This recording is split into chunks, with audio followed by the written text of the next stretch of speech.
Isa na namang edisyon ng Yes, Yes, Yo! Topacio! Yeah. Attorney Ferdy, Mr. Sex Appeal, Topacio, buwabati po sa inyo ng mabuhay po kayo't lahat ng ugat sa inyong katawan. Kasama si... Miss Joey de Guzman. Yan! Wow. Naku, Yan. manang Jubes. Opo. Mabigat yata to para sa akin ha. Parang pinalulusutan na naman tayo nitong administrasyon. Akalain mo, isa lamang naman ang nagiging problema yata nila, yung Roblox, yung gaming app. Opo. Na sabi nila ay ultraviolet daw. Oh. Hindi ultraviolet ha. Oo. Ultraviolet, masyadong violente. Violente. Parang si Guanzon. Diba? Ang dami niyang mga inaalipusta sa mga mall, di ba? Yung isa sa fiesta, di ba? Opo. At saka ako, naka-blatter yan ha, may resibo yan ha. Tinang kanyang suntukin ako sa Bacolod nung pinagtatanggal ko si VP Sara Duterte. Naka-blatter yan, may kopya ako niyan, may resibo ko, pwede kong ipakita kahit kanino. Oh, anyway, masyado daw violente at yan ay na-access sa Facebook. Ang gusto ng administrasyon, yung buong Facebook. Ay, Tanggalin. wow. Ano ba naman yan? Uy, Ano yan? para kang nagsunog. Sinunog mo yung bahay mo kasi maraming daga.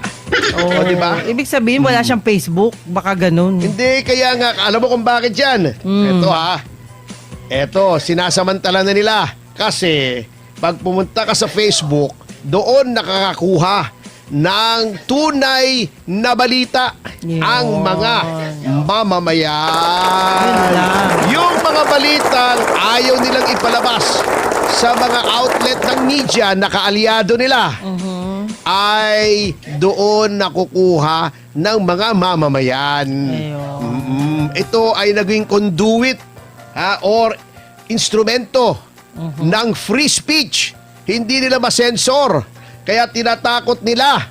Biro mo isang app lang, tatanggalin mo buong Facebook. Ano tayo, komunista? Wala na. Alam mo kung saan pa banned ang Facebook? Apo.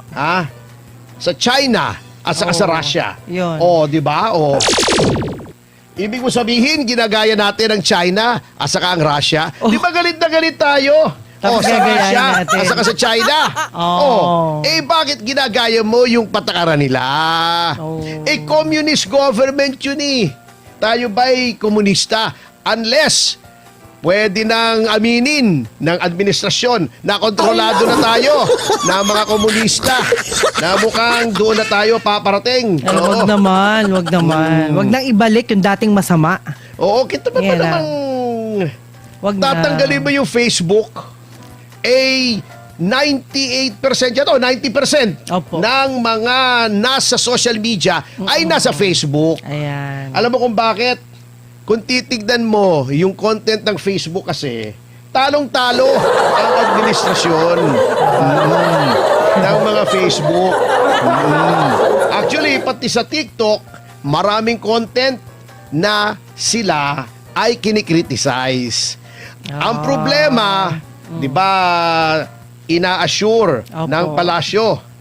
Sabi nila, hindi daw naman yan ay panggigipit sa social media or yan ay pagkitil sa free speech. Kasi ang habol daw nila ay fake news. Bola lang yan. Di ba? Ayaw maniwala. Hindi. Kasi para sa administrasyon na ito, basta hindi ka sang-ayon sa kanila, ay sa Facebook, sa TikTok, sa Twitter, basta hindi ka sang-ayon sa naratibo ng administrasyon, fake news yun para sa kanila. Ayaw nila ng opinyon na kontra sa kanila. Para sa kanila, fake news. Natatandaan mo yung House Noong 19 Congress, yung nakalipas na Congress, Opo. pinatawag yung mga DDS na mga vloggers Ha, sina Kifi Chu, sina Lorraine Badoy, sina Ka Eric, sina Cho Moreno, di ba? Dahil daw sa fake news. Alam nyo, mga nasa administrasyon, hindi porkit kami po ay kontra sa inyo, fake news na po yun. Ha? Halimbawa, sinabi ko, si Luistro ay maganda. Opinion ko yun. Oh, wag niyo sabihin fake news yun. Oh, may nagsasabi si Luistro ay pangit. Sasabihin ko si Luistro ay maganda. Oh, hindi po fake news yun, matter of opinion yun. Hindi niyo Yan. pwedeng sabihin, uy, yung mga nagsasabi na si Luistro ay maganda, ay fake news yun. According sa mata mo yun. Oo. Di ba? Di ba? May Pag kanya-kanya sinabi ko, tayong isip. Oh, Yun. Tama. Pag sinabi ko si Terry Ridon, maliit ang mukha. Oh, opinion ko yun. Oh, may magsasabi, si Ridon, malaki ang mukha. Eh, opinion mo yun. Hindi mo pwedeng Ayan. sabing Fake fake news yun. yun. Oh. Ngayon, alam nyo kung ano ang fake news? Ano po? Eto, sasabihin ko sa iyo. Pagka sinabi mong may 6 na milyong Pilipino ang naiangat sa kahirapan at ngayon ay hindi na mahihirap. Oh, yun ang fake news. Di ba? Yun ang fake news. Pag sinabi mong walang ghost projects, yun ang fake news. Di ba? Tama. Yun ang fake news. Yan ang mga mabibigat eh. Oh, kung yung gaming app lang ang problema, yun lang ang iban mo. Opo. Tsaka yung Eh, apps, yung mga apps na alam natin hindi tama, yun, tanggalin. Alam nyo kung anong dapat na apps na tanggalin nyo. Opo. Yung pasok ng pasok sa cellphone Yung mga ng game. lahat ng tao na gaming. Yung mga sugal. Hindi naman gaming yan eh. Pa-cute lang yan eh. Oh. Tsaka iba sugal. Sugal yun nando doon. Yan ay gambling! Gambling, yes. Oo, gambling! Nilaloko nyo kami! Oh, wag mo Ala. sabihin gaming yan. Anong game dyan? Ang game yung mga, Oo. halimbawa, yung Super Mario, yan, game yan, yan. di ba? Merong mga games na digital, yung chess. Oh, gaming yan. Brain yung kasi ang Othello, ginagamit dyan eh. Chinese Oo. checkers, may mga ganyan eh. Opo. Pero yung tataya ka ng pera at mananalo o matatalo ka, kayo Sugal naman, yan. Sugal yan. Huwag yung tatawigiging gaming. Basta may perang involved. Pinagaganda nyo, pe. O, Wala diba? yan. O, Oh, yan. diba? Ano nangyayari? Ang daming nalululon Yan. sa sugal, nasisira ang buhay. Opo. Yung mga ordinaryong tao, di ba? Bago, ito, nakakatawa. Ang may pasimuno nito, gobyerno. Ayan. Di ba? BCSO, PAGCOR. O, di ba yung mga casino, chuchu? Automatic pa, nagda-download. Ako yung telepono ko, magugulat ka na lang eh. Meron ng Casino Plus, meron ng kay Pacquiao, merong chuchu-chuchu, o kung ano-ano. Hindi po maganda yan sa kabataan. Yan ang iban nyo. Katulad ng sinabi ni Chis Escudero, yan po ang masama. Yan. Ngayon, eto, baka may magalit na naman sa akin ha. Yung mga sikat nating artista, uulitin ko ha, hindi po tama yung ginagawa ninyo, hindi po fake news yan, yan ang opinion ko. Bakit? Kasi ginagamit nyo yung inyong kasikatan, yung pag-iidolo sa inyo ng kabataan para isulong yung pagsusugal na online. O, di ba? O, hindi pa ba kayo kumikita ng sapat sa inyong mga shows nyo, sa mga concert nyo? I-endorse nyo na lang iba, gamot. Di ba? O yung pagpapaganda, Yes. i-endorse nyo. O, di ba? Dahil padala nyo ng link, si Laila de Lima. Tsaka yung Kasi mga Lorna educational. Kapunan, ng link ng Yeah. advertisement nyo, yung mga beauty products. O, di ba? O, yun ang gawin nyo. Maging responsable kayo. Pagkatapos ito, nakakatawa manang Jubes, ano? Opo. Di ba? Ang advertisement, sasabihin, oy, magsugal ka. No. Bago sasabihin, gaming is addictive. No one to stop. Kaya nga addictive, hindi nga makatigil eh. Kaya nga addict ang tawag eh. O, di ba? Bago sasabihin mo, no one to stop. Bago magkakaroon ka ng hotline, yung mga na-addict sa gaming, parang, ano ba ang ano diyan, ang analogy niyan? Ano po? Parang yung gobyerno ang siya na nagbebenta ng shabu. Ayun. Pagkatapos, meron silang hotline. Yung mga addicts sa shabu. Tawagan nyo ito kung na-addict na kayo. Ayan. Ikaw nagbibenta ng shabu eh. Ganun po yun. Pag-aralan natin yan, guys, kasi hindi yung makakabuti. Oo, hindi. Oo. Di ba yung... Kung gusto mo itong Facebook, iban mo. Kasi sabi mo, merong dahil sa Facebook ay fake news. Maraming fake news. Iban nyo na rin ang sasakyan. Lahat ng sasakyan. Kasi may mga nasasakasaan di ba? Di ba? Opo. Oh. Tama. Iban nyo rin ang alak. Kasi may namamatay dahil sa alak Tsaka sigarilyo, iban nyo na rin, dapat iban nyo na yan. rin. Warning lang. Iban nyo na. Maraming Ngayon, madadamay. Yung Facebook, para naman sinabi nyo hindi matalino yung mga Pilipino na hindi nila malaman kung anong fake news sa hindi. Ayun. Yun. Pangalawa, ang puntos Justify dyan, na yung hindi, gobyerno nga nagpe-fake news eh. Di ba? Kung ano-ano sinasabi nila, meron daw garbage crisis, hindi Tapos daw yung isa crisis, critical lang daw, hindi crisis. Magkasama pero hindi pinaglululok magkasundo. nyo kami eh. Ayun. Well, Kayong well, fake news eh. Kung ano nung pinagsasasabi nyo dyan bago tatanggalin mo yung Facebook. Yung Roblox ang tanggalin nyo. Kung may scientific evidence kayo na yan talaga ay nakaka-impluensya ng Opo. kabataan. Kung ayaw nyong masalanta yung mga kabataan, tanggalin nyo rin yung mga Tanggalin. gaming apps nyo sa social media. Hindi pwede yan kasi pati minor de edad. Ang tatargetin nyo, Facebook, na mismong Facebook. Ano kayo, Iran, Iraq? Bandi ng Facebook dyan, Ayan. Di ba? Pag-isipan ho natin yan muna bago kayo umaksyon. Okay? Yun ang nangyayaring mabigat. Alam nyo, takot po kasi sila sa katotohanan. Yun Kaya lang, gusto yun nila lang. ng censorship. Censorship po ito, mga kasama. Di ba? Opo. Ayaw nyo na magkaroon ng isang social media platform kung saan kahit sino ay pwedeng maglahat ng tamang impormasyon. Yung mga impormasyon na ayaw nyong marinig namin. Gusto nyo kasi kontrolado nyo ang impormasyon. Gusto nyo makukuha lang ng mga mamamayang Pilipino ang impormasyon mula sa mga istasyon ng radyo, mga pahayagan na kontrolado ninyo. Hindi pwedeng ganun. Di ba? Yan na. Mabigat. Parang ito. Sasabihin nila, ligtas daw ang ating bansa at mas ligtas daw. Nabulol tuloy ako eh. Mas ligtas daw ngayon kesa nung panahon ni Duterte. Bola lang yan. Samantalang, tingnan mo kung anong sabi noong Octapol. Talagang mas malaki. Large daw, majority talaga ng Pilipino ay feeling hindi sila safe Hindi sa sila kanilang safe. neighborhood. Eto ha. Hindi sila safe. 87% noong March 2023. Yan. Opo. Ngayon, 72%. Yeah. Pero, ano ba yung 72%? Yun ba majority o minority ng Pilipino? Proportion lang naman yun. Anong proportion? Konti lang. Anong konti lang? Hindi ko maintindihan yung sinasabi mo.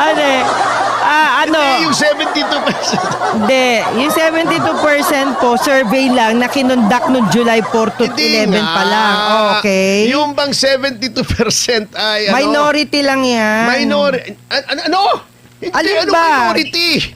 Kau naman O di majority. Majority.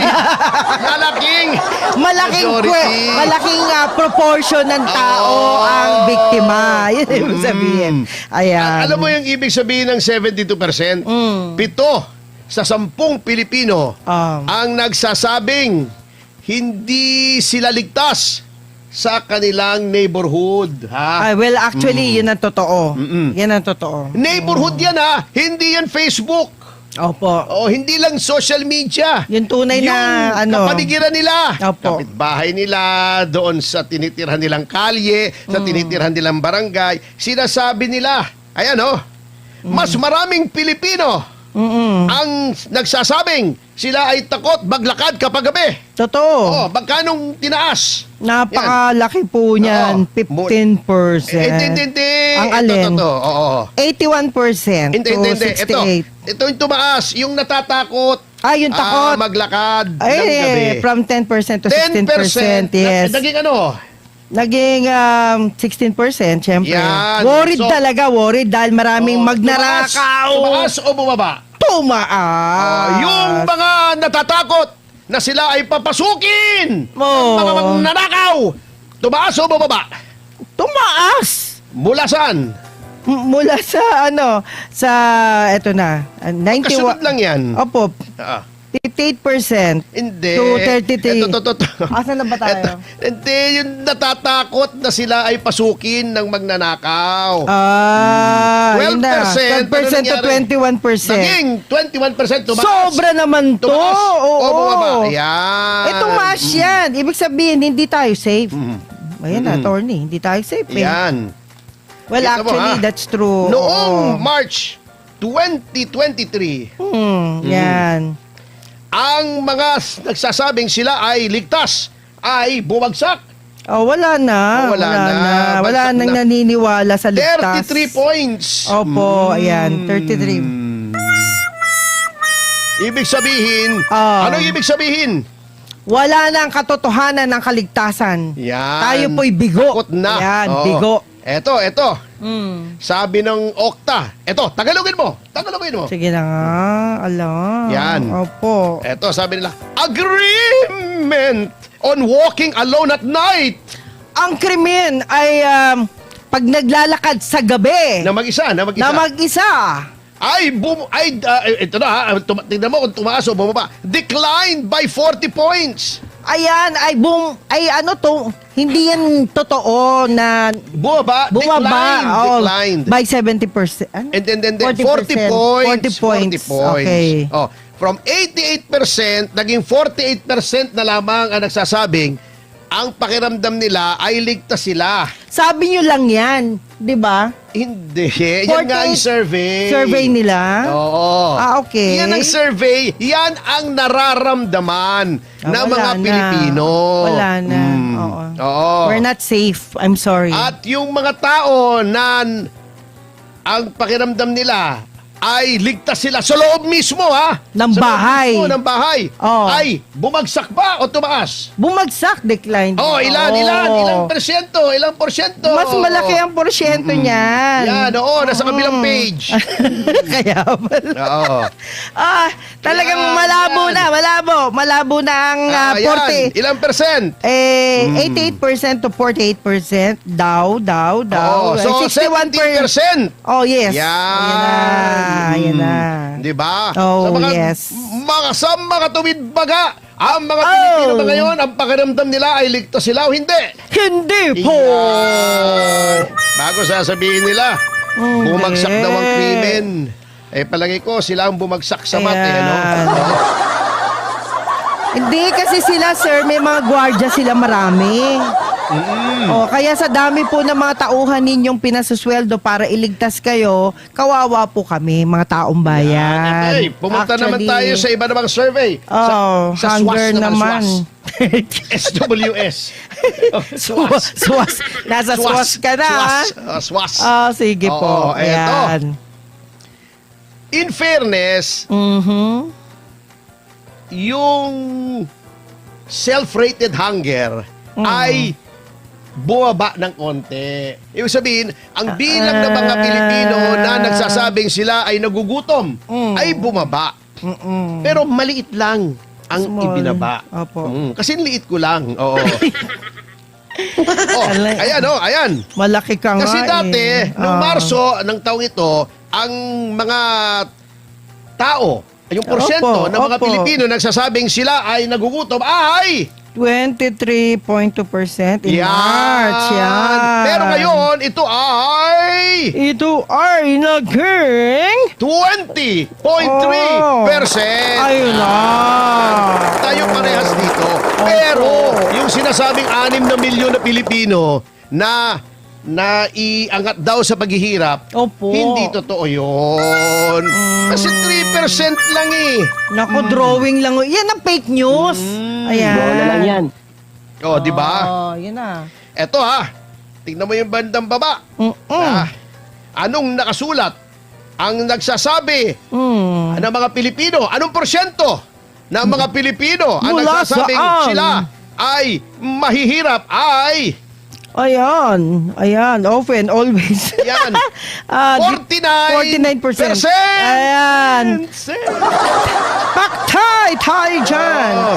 Ayan, mga pamilyang mahihirap. Borderline, yung nasa big 37. Hindi. Ang alin? Ang 37% sabi Ay, nila hindi sila raw ay naghihirap. Hindi naghihirap. Oh, yun nga. Pero yung 14%, anong sabi nila? Borderline. Oo, hindi nasa Kalagitnaan. Kanta ni Madonna yan, di ba? Yung Borderline. Seems like I'm going To lose my mind. Ano ba yan? Ganun na yun. Lose Sa my kabila. mind eh. Oo. Ayun na. Sa kabila ng paghihirap Yes. ng mga Pilipino. Anong inaatupag ng ating gobyerno? Ito, panghaharas Puro ng harassment. mga testigo Oo nga. ni VP Sara. Bakit naman Yan, ganon? ito Opo. Kita mo yung timing. Ito ha, tingnan natin ang pattern ha. Sige po. Okay. Si Jinggoy, pinakulong nila nung mag-uumpisa na yung impeachment trial. Yun. Di ba? Si Bato, sabi nila nung una, walang warrant, sabi ni John Vic. Oh. Bago ngayon naman, may warrant Meron daw. naman. Arestuhin daw nila. Hindi nagkasundo. Oo. Nagkamali. Si ang Marcoleta, usapan. one day before, o yung mismong araw yata, Yan, na mismong magsisimula ang Ang impeachment trial, kinulong nila. Di ba? Dahil sa flood control yun. Yan. Diba? Hindi sa flood naman. control, si Marcoleta. Marcoleta. Hindi, Okay. sa plunder. Plunder, Diba? okay. Sila ni Mike Defensor. Oo. Ngayon, noong nag-uumpisa na ang impeachment trial, eto namang si Lacson, pinuntirya naman si Alan Peter Cayetano. Para maalis. O ngayon, sinasabi naman ni Boying Remulla, ang titignan daw nila yung Tagig. Oo. Oh. Yung flood control sa Tagig. Yung nasa Oo, mga Sakuban ni, timing natin ano. Sinabi ko na sa inyo, puppet ng Malacanang yung ombudsman. Pagkatapos, kung kailan nag-uumpisa yung impeachment trial o maandar na, hinaharas naman si Loren Legarda at yung anak niya. O para maharas, di ba? Opo. O, sinabi, plunder daw, si Lian Leviste naman, di ba? Human trafficking, lahat ng kapuitan. Oo. Lahat ng kapuitan. Ano ba naman yan? Ganun ba ang batas talaga? Pagkatapos, ito pa. Sige, attorney. Ito pa. Hindi pa tapos. Ang Opo. pangaras. Ano namang ginawa ni Boying? Di ba? Sabi niya, si Martin Romualdez daw ay hinog na. Oh, Di ba? nahinog na. Biglang bumaling ang atensyon. Anong tinitignan ngayon? Davao naman! Ano ba yan? Ba't bigla naging Davao? At saka bakit biglang Administrasyon Duterte? Hindi ba yung mahiya naman kayo 2025? Hindi ba etong budget ng 23, 24, 25 ang may flood control scandal? Bakit naging Davao?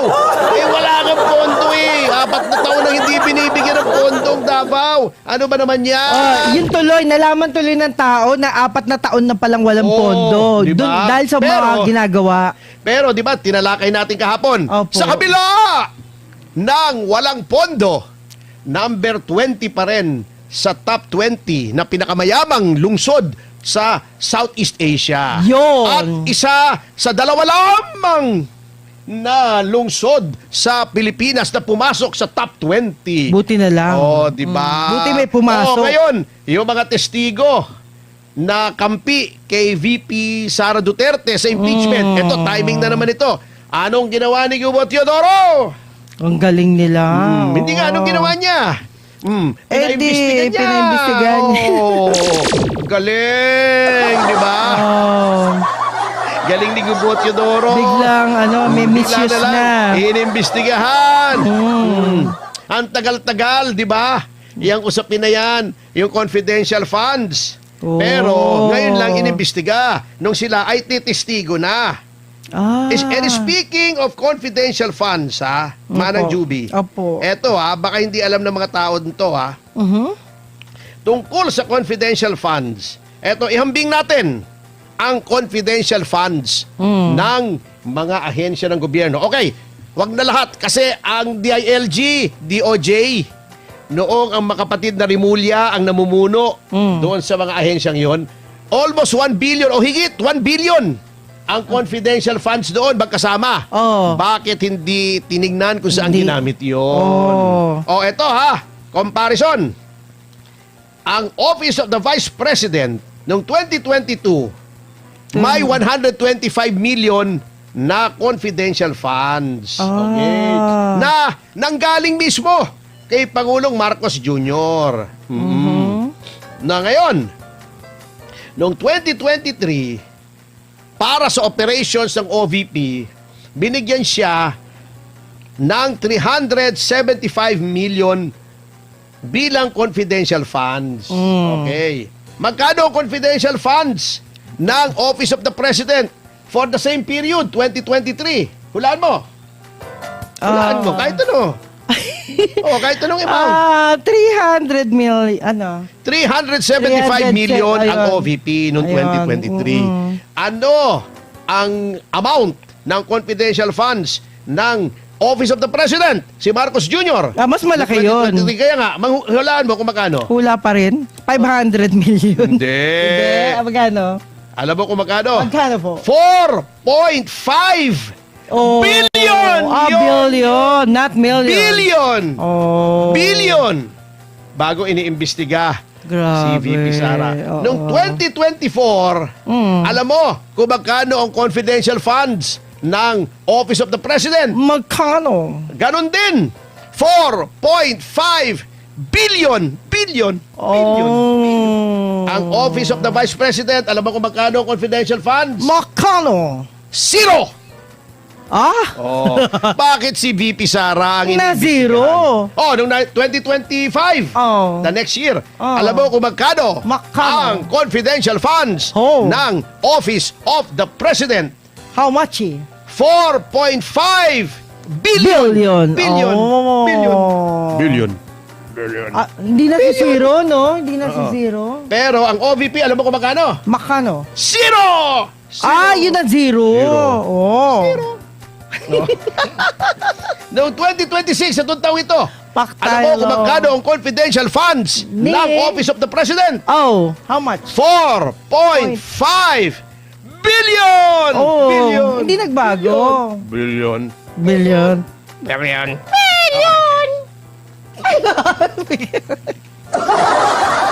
Alam mo kung magkano ang confidential funds ng Office of the Vice President for 2026? How much? Zero! Zero! Zero. Zero. Zero. At sa notang yan, mga kasama. Wala pala eh. Walang kukwentahin. Wala.